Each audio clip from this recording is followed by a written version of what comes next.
There are billions of stars in the sky, so too are there countless worlds, places destroyed by war, built by peace, full of allies, enemies, lovers, and rivals. All of them, all of us, have one thing in common. We come from the stars, and to the stars we return. These are the adventures of the USS Zagreus.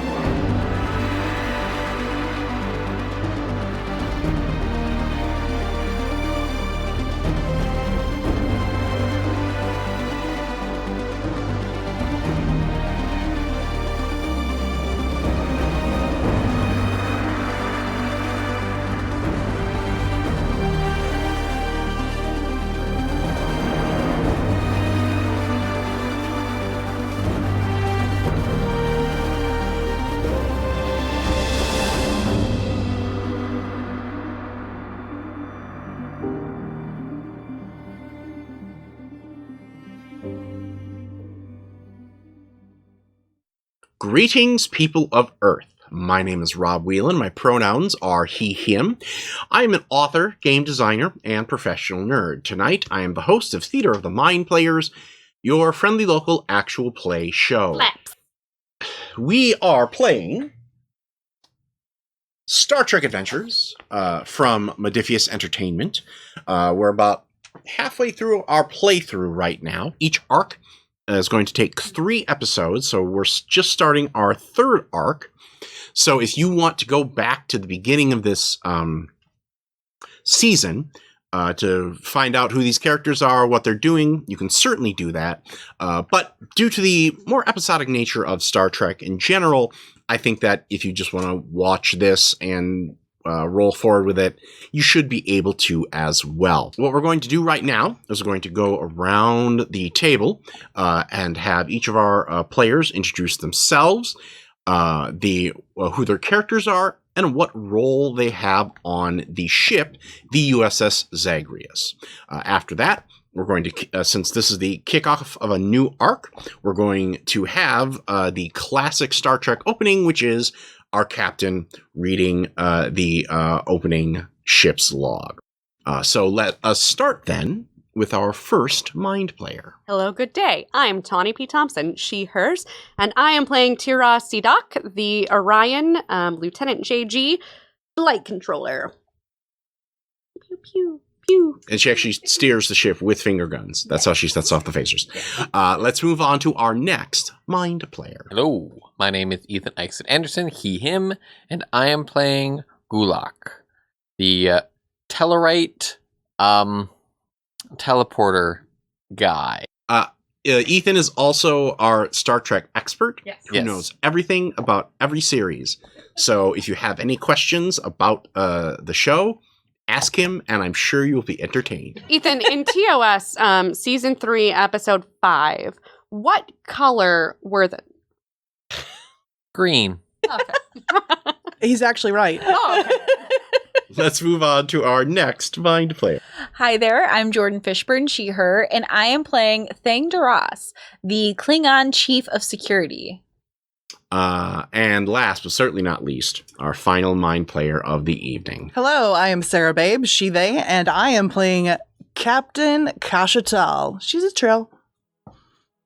All right, now that we have introduced everybody at the table, let's kick off this Star Trek story. Captain, if you would, please. I still get so excited when I do this. Okay. Captain's log, stardate 47519.2. After wrapping up our business on Starbase 127, I've decided to take the Zagreus to the nearby Klingon station of Kortar. The last time I was here, decades ago, these stations were outposts staring across a tense border standoff. Now I can freely take my crew there to experience all the exciting things that Klingon culture has to offer. Speaking of Klingon culture, your chief of security engages in a hobby.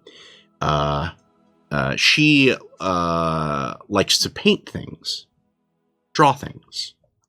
And from time to time, she asks those that she feels closest to view her latest work. And so that's where we begin this episode, inside Lieutenant Commander Thang's quarters. So describe your quarters. What have you done to personalize your space? Because we found out last arc that the captain has kind of a rainforest cafe jungle theme going. How has Thang personalized her quarters? So Thang's quarters are very bare, except there is a bookshelf where she does have all of her Code of Justice books. So she has all of the versions out because she likes to remind herself from time she to likes time. to unwind, read some law library stuff. Yeah, who amongst us does not? I mean, Amongst us. I like knowing very specifically what is and is not against the law. Who could know why that is? So there is a section by the bookcase, which is also sort of her painting clean area where she keeps all of that stuff over in that specific corner so that things can stay out to dry when they need to, and she doesn't need to do that. But I always move everything forward whenever I do a reveal of my latest works for everybody's benefit, and so they don't have to all crowd around the little corner. So Thang pulls back the canvas covering the latest work that she has, which is neon colored, a earthling cat with a green representation of the moon behind its tail. You know what? I knew that was the moon right away. While I am revealing to my friends, I chose the cat as the representative. It's a earth creature that I learned more about recently. I thought it was a good subject because while it is one of the most effective predators on the planet Earth, it also has the ability to purr at a frequency that promotes bone and muscle health and healing. So it's a very versatile creature. And I wanted to capture that here. you definitely did that. Thang, have you ever felt a cat purr? Because I can feel it from your art. I do know what the vibration frequency feels like, though I have never touched a cat myself.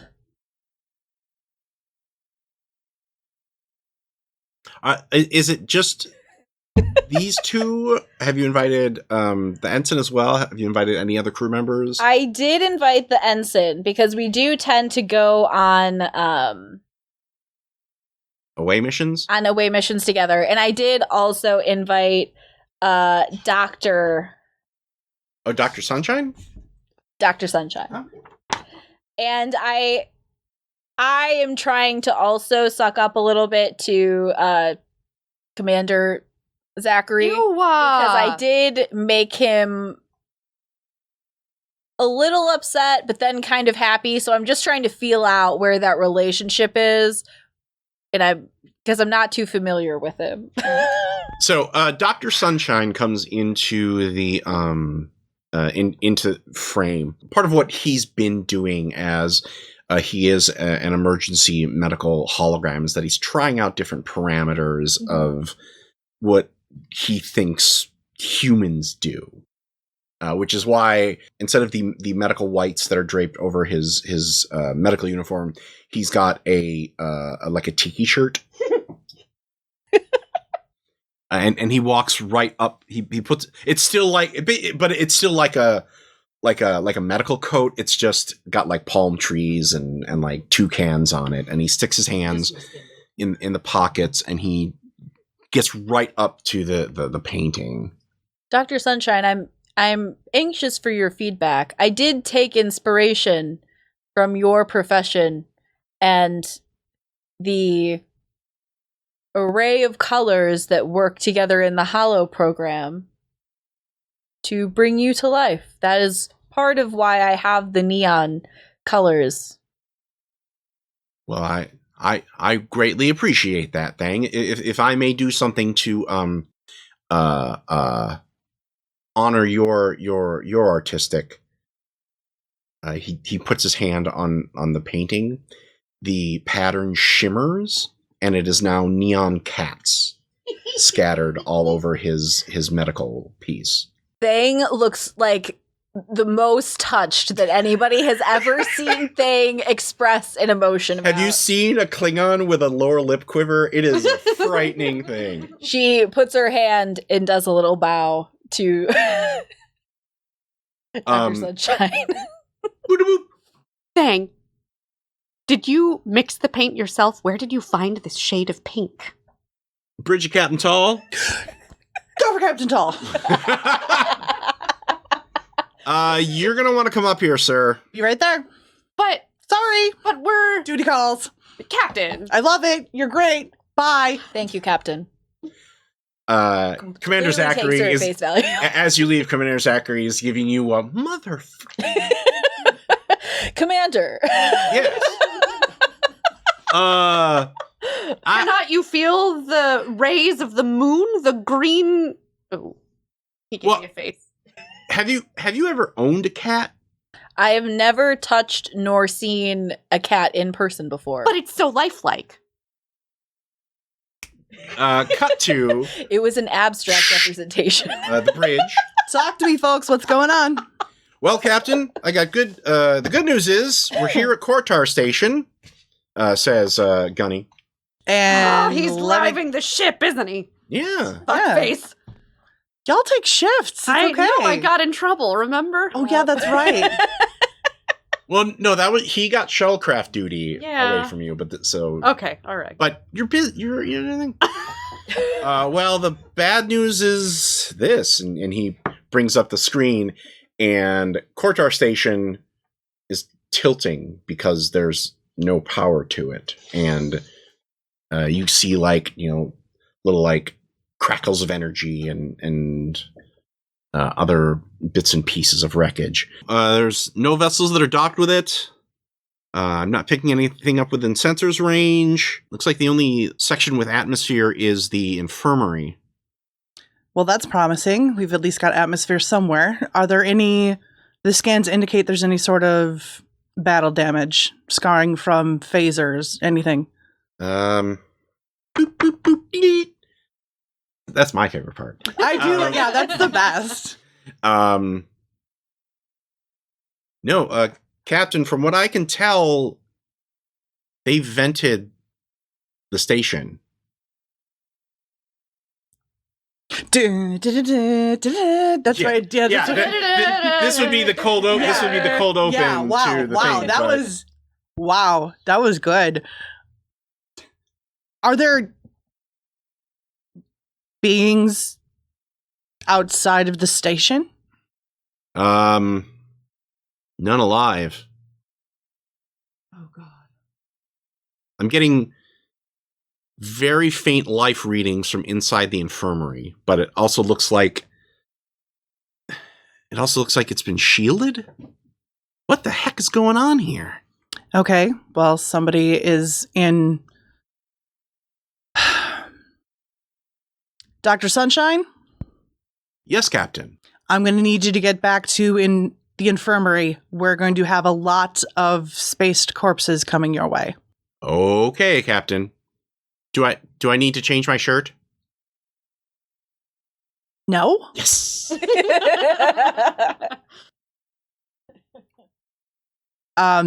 Transporter room. Right, I'm over here. I need you. This is going to be a delicate operation. I need you to transport everyone that's been spaced out of that station into our infirmary, please. Dr. Sunshine is already ready to receive them. Should we not start with people in the infirmary? There's nobody in the infirmary right now. No, not upstairs. Oh, no, we can't get it. It's shielded. Ah.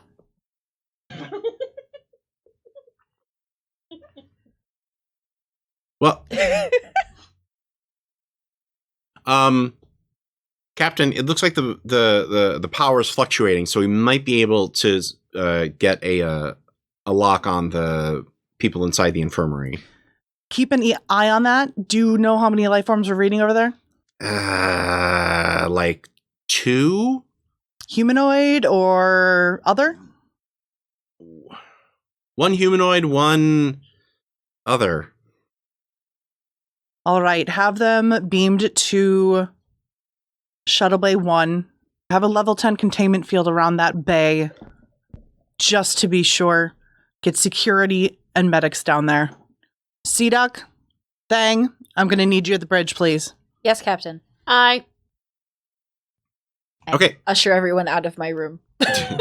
I'm So still asking questions while we walk. your so go ahead and give me a control plus science roll here. The target is going to be the target is going to be 3. You're not beaming onto it.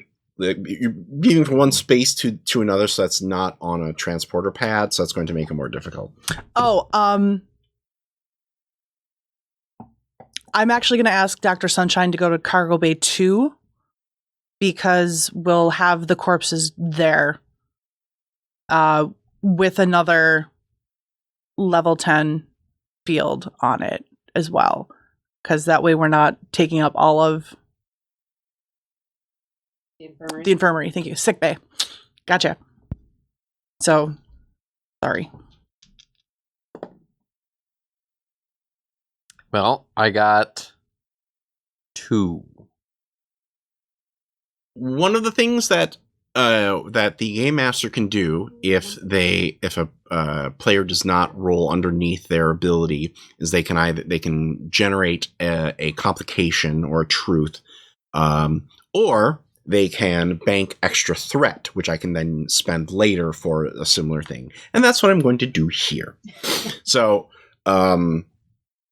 it's a tricky transport because you're kind of going from one place to another place to another place to another place. You are able to finally lock on the 2 beings that are alive in the infirmary, and then beam them across into the Cargo Bay 1, you said? Yes, Cargo Bay 1. And then Cargo Bay 2 is where the doctor is? Yeah, Cargo Bay 2 is going to be where the doctor is and all the corpses. Okay. But we'll still have medical at Cargo Bay 1. Because he's only beaming over 2 living things. Okay. Things? Well, 1 humanoid, 1 non-humanoid. as you're adjusting the phase capacitors, you realize that one of the beings that you're beaming over is a Tellarite. You recognize the pattern. So a Tellarite is what you are. Mm-hmm. They aren't humanoid? They're humanoid. Do Okay. you know what?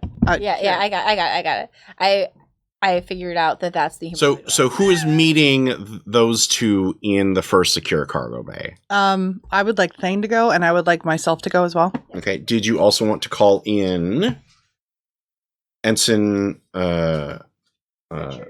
Clark? Clancy Clark, the 2-gun kid? Yes, we'll get Ensign Clark as well. And actually, if I know it's a Tellarite, if you tell me it's a Tellarite, I'll have you come with as well, just so they have someone they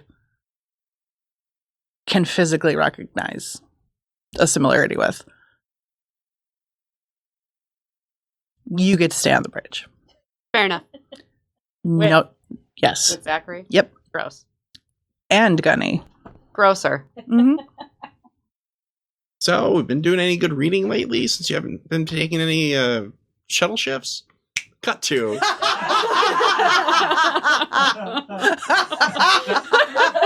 Outtake. I know you've been farting in my show. It's so powerful to be the game master and be able to get the last word in. Especially against this motherfucker. Change scene. It is the blackout. You didn't say that. I said blackout first. You coming into the bay, and you've got Ensign Clark has got his phaser rifle slung over his shoulder. I think he also is chewing bubblegum. Oh gosh, yes. Yeah. Well, Cap, these two are going to be secure because looks like they're both in suspended animation, and he gestures to what are two Klingon like medical bay beds, but they do have like a light energy field over them. Okay. They ain't going anywhere. You are a master of the obvious. Thank you, Captain. You're welcome. You recognize the Tellarite.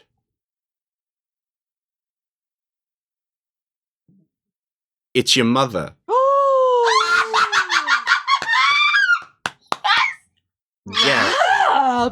Geb is her name. Hey, Captain. That there be the lady who my mom. The lady who Okay. You're Ensign. No, She's, she's one of the people in the Klingon med beds. Oh, okay. So one of them is Klingon, one of them is Neither of them are Tellarite? What? You don't really know what the other one is. Oh shit. This is not good. Give me a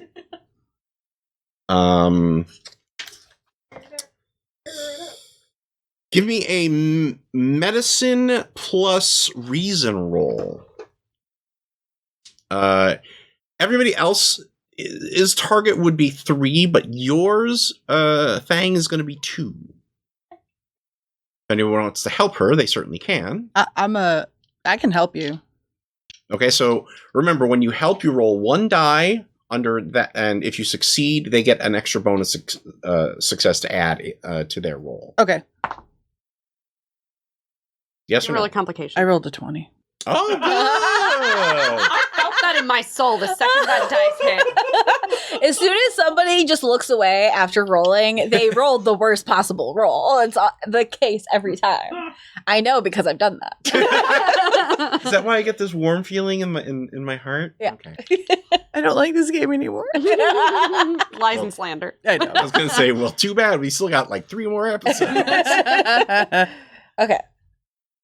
Do I have to roll 3 successes now? No. No. I just am not any help. The opposite of help, actually.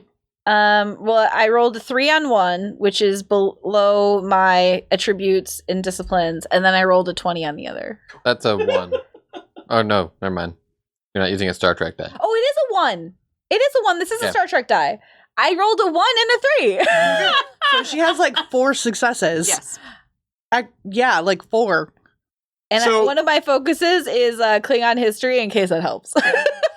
So that means that you got 4 successes because 2 from the critical, 1 from the third one, and because that was underneath your medicine focus, and you have the focus, that's 4. The thing in the other medical bay, you've seen this before in a museum. This was the Klingons have an interesting relationship with evolution. And this looks like what is essentially the Neanderthal version of a Klingon. Except when you saw it, it was a hologram and maybe a statue. But this looks like a living, breathing version of it. At least until, because you rolled a 20, the medbay locker starts to malfunction, and suddenly it like basically you hear like brrr, brrr, brrr, and you see the glass start to fog up. Level 10 containment field around that medical bay right now.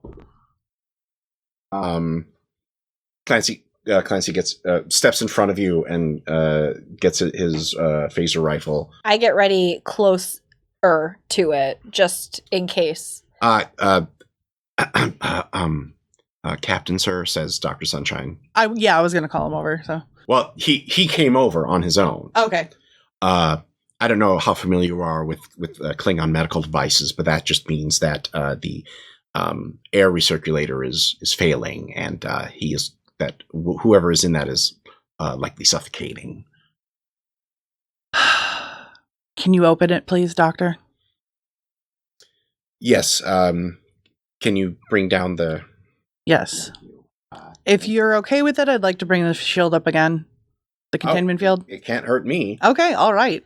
Captain, this does look like an original Neanderthal version of a Klingon. I'm sorry, what? I've only seen it in museums before, but this is quite similar. You know, everyone always tells me Klingons don't do science, and then something like this shows up. Dang. Please don't call my mother that. Not your mother. The one in this stasis machine. And, madam, it isn't very hard to take a picture of something that is found in a block of ice, if that makes you feel more comfortable. No, it's perfectly fine. I love the idea of having a Neanderthal Klingon in my ship. Well, Captain, you don't have to worry about. We don't have to worry about that. It's dead, Jim. I believe those old scientists had a saying. It's dead, Jim. And from what I could tell from the preliminary scans I've been able to do with this device, it probably wasn't very long for this world anyway. Okay, so it wasn't our fault, right? That's what we'll put on that's what I will put on my medical log, sir. That's fantastic. What about this one? If you could open that up, make sure everything's functioning well and they're not also... That is our ensign's mother. If you could please open it up, assuming she will survive if it's opened. Like, I don't know what like grr, grr, rah, rah. No, it's still like burr, burr, burr, burr. But Yeah. deeper. She's in much better shape. Okay. From what I could tell, that one was going through some kind of genetic destabilization, and that means that putting it into stasis was really only kind of hitting pause on the inevitable. But this one got put into stasis and they were perfectly fine. She sits up.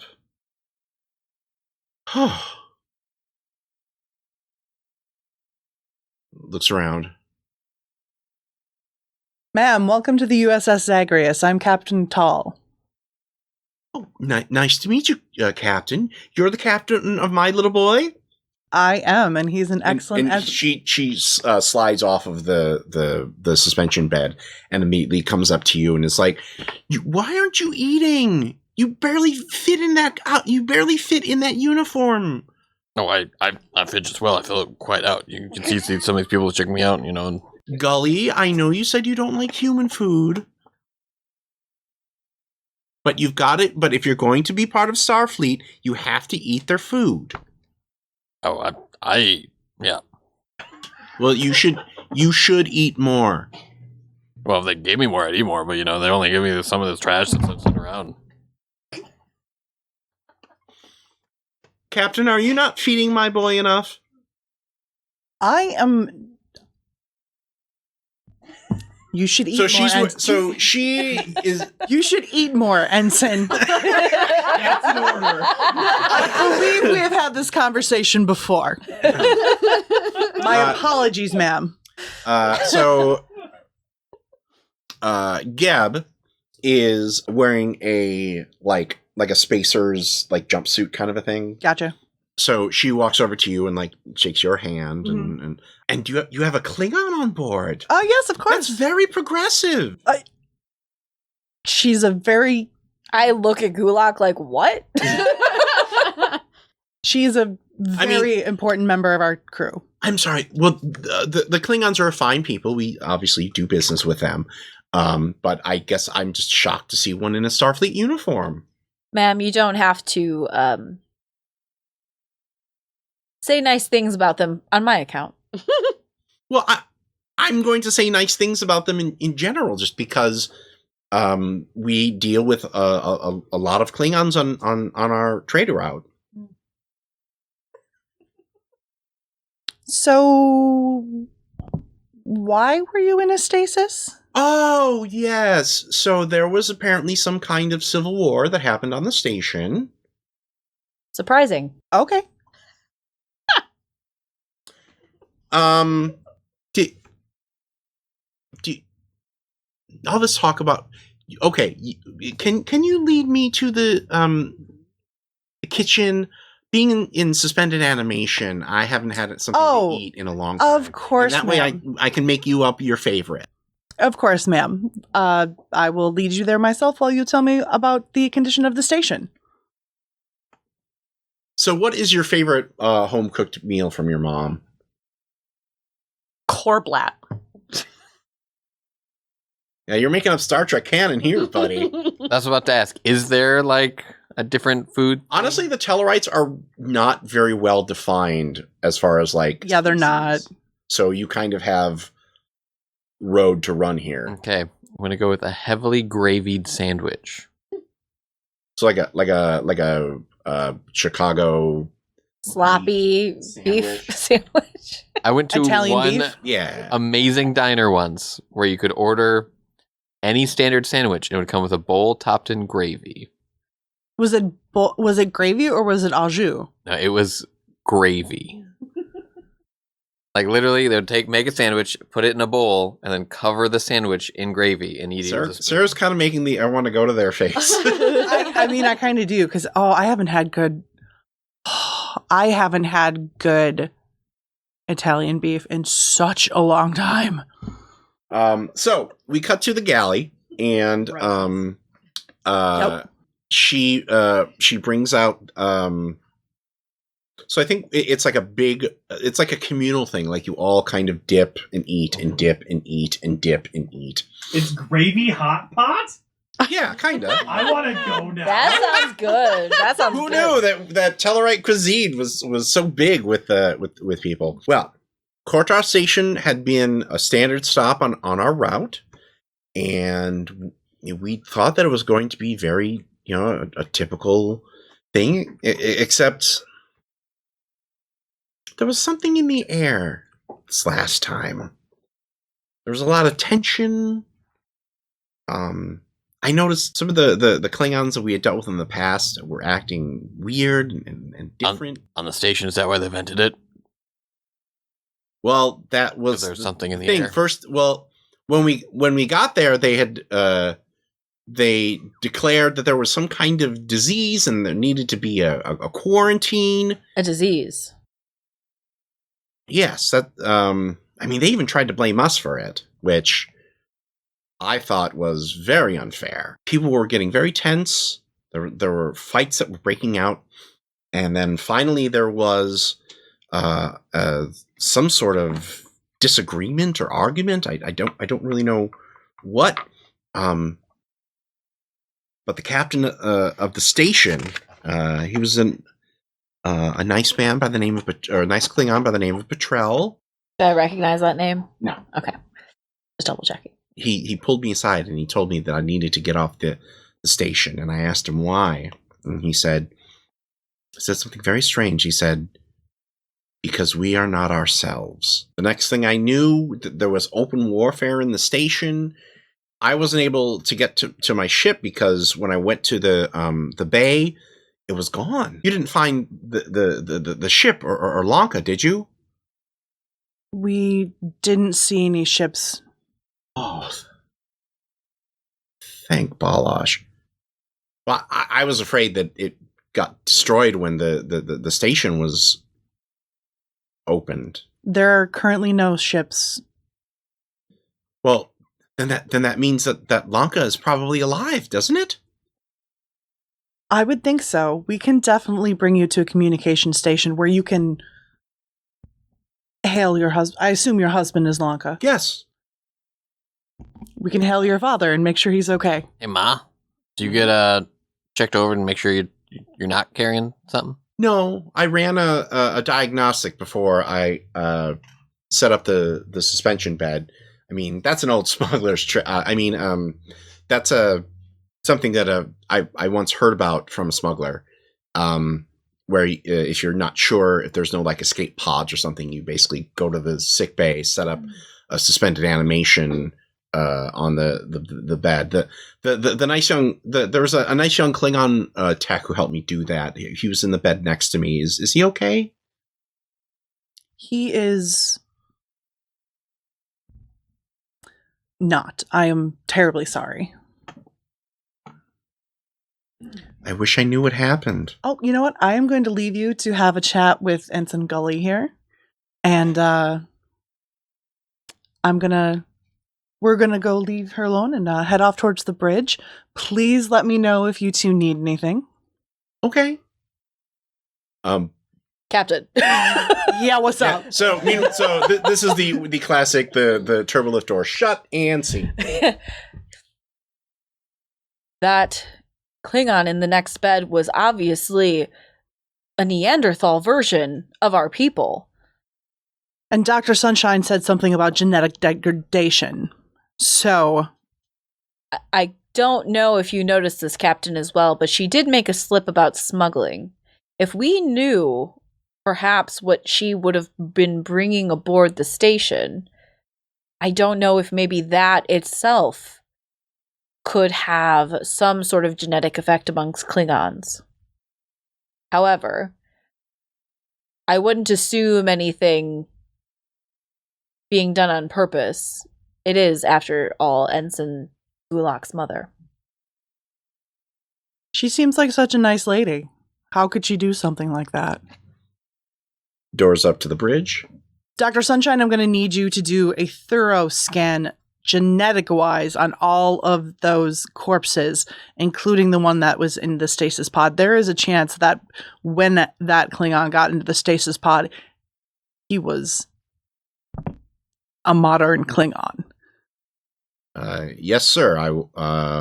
I'll have them start beaming aboard other Klingons to check for any genetic anomalies. Fantastic. If you need any records from the...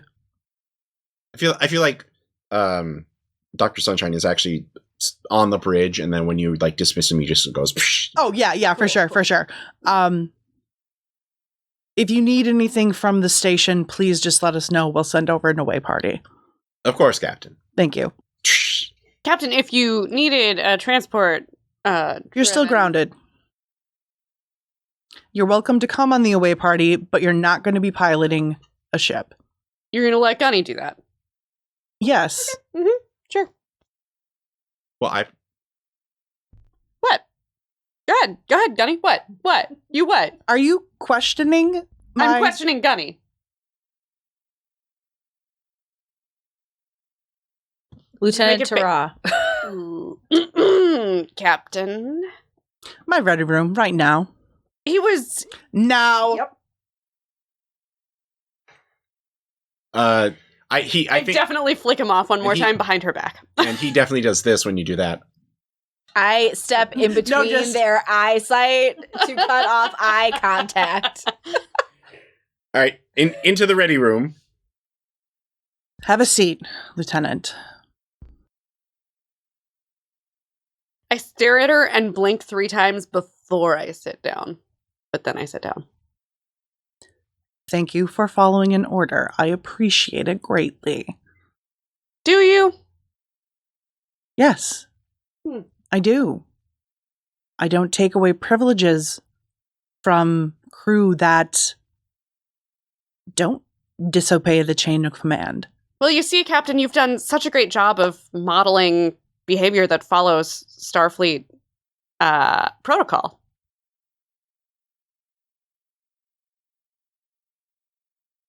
Get your ass to the brig right now. The brig! You're sending me to the spa again. Great. Take some time to think about it. Mm-hmm. And when Gunny crashes your transport ship, let me know. See, this is the problem, Sidak. You don't trust anyone. You didn't trust the commander to do his job. The commander who was going to start a war. You didn't trust the commander to do his job. Fair enough. You don't trust Gunny to do your job. You don't trust me and my judgment, which is a problem. You are incredibly talented, and I would let you pilot a tin can for me, and I know you would bring us home safe. But your attitude and your blatant disregard for authority, whether it is just a front to hide your own insecurities or a purposeful way of trying to get demoted, is unacceptable. Trust is earned, Captain. I'll see you in the brig. Meanwhile, on the bridge, Sarah also can check off the I get to do the captain dressing down speech really early on. Last episode, she dressed down the captain. Which captain? Oh, yeah. Yeah. I see what you did there. I see what happened there. I was like, what? I didn't yell at that dude. So Geb provides a warp signature that you can basically track. So we cut to the bridge. All right, Captain, we are in orbit around Cordelin 4. This is where that warp signature peters out. Okay, let's So far, looks like we're getting some interference from the planet. It looks like there is a high amount of diamagnetic particles in the atmosphere. That's going to make scanning a real pain in the butt. all right. That scans. I think it doesn't, Captain. Geb says, may I make a suggestion? Of course, Geb. Excuse me, you, the handsome young man. Can you look for any sort of where's the highest concentration of the diamagnetic interference? Bip, bip, bip, doo. Looks like this, the sixth moon. Okay, well, that's probably where they're hiding out. I mean, what I would do if I were a smuggler is I would make sure that I would find a planet that had an atmosphere full of diamagnetic interference. And hide towards the closest and biggest concentration of it in order to avoid detection from the Federation. Yeah, that's what I would do if I were. If you were, yes. I'm not here for you, Geb. Don't worry about it. I'm just saying. I'm No, just trying to be a helpful citizen of the Federation. And you are. You don't need to worry about that right now. We've got bigger fish to fry. So anything you can give us will help. Well, as long as you return my Lanka safely to me, that's what's important. Of course. Even the ship doesn't matter. Well, okay, it kind of. I know the ship matters. A little It bit, does. just a little bit. Yeah. Because it has your product on it. I was going to say sentimental value, but okay, sure. I mean that too. I understand how it is. I've got a few favorite ships myself. Miss Geb, is there anything aboard the vessel that we should be aware of? No, we delivered our cargo, and we were going to take on more once we found some at the station, but it was, as far as I knew, it was empty. And the cargo, what was inside the cargo? Just, supplies, things like that. You need to be honest with us. Half-truths are not going to work right now. There's a serious problem. You're right. You're absolutely right. How bad is it if it was a Tal Shiar? And that is where we end tonight's episode. So from all of us here at Theater of the Mind Players, this is Rob Whelan saying, just repeat to yourself, it's only a game. I should really just relax. Tal Shiar? Congratulations, fellow human! You've reached the end of an exciting episode of Theater of the Mind Players. If you enjoyed our story, please like the video. If you want more games, subscribe to our channel. Attack the bell for notifications on new posts. If you liked the episode, please tell us what you enjoyed the most in the comments. If you loved the episode, consider joining our Patreon. You'll get access to special shows, session zeros, and help us determine what we play on the show. We love our friends of Pat Rayon, and we hope to see you there.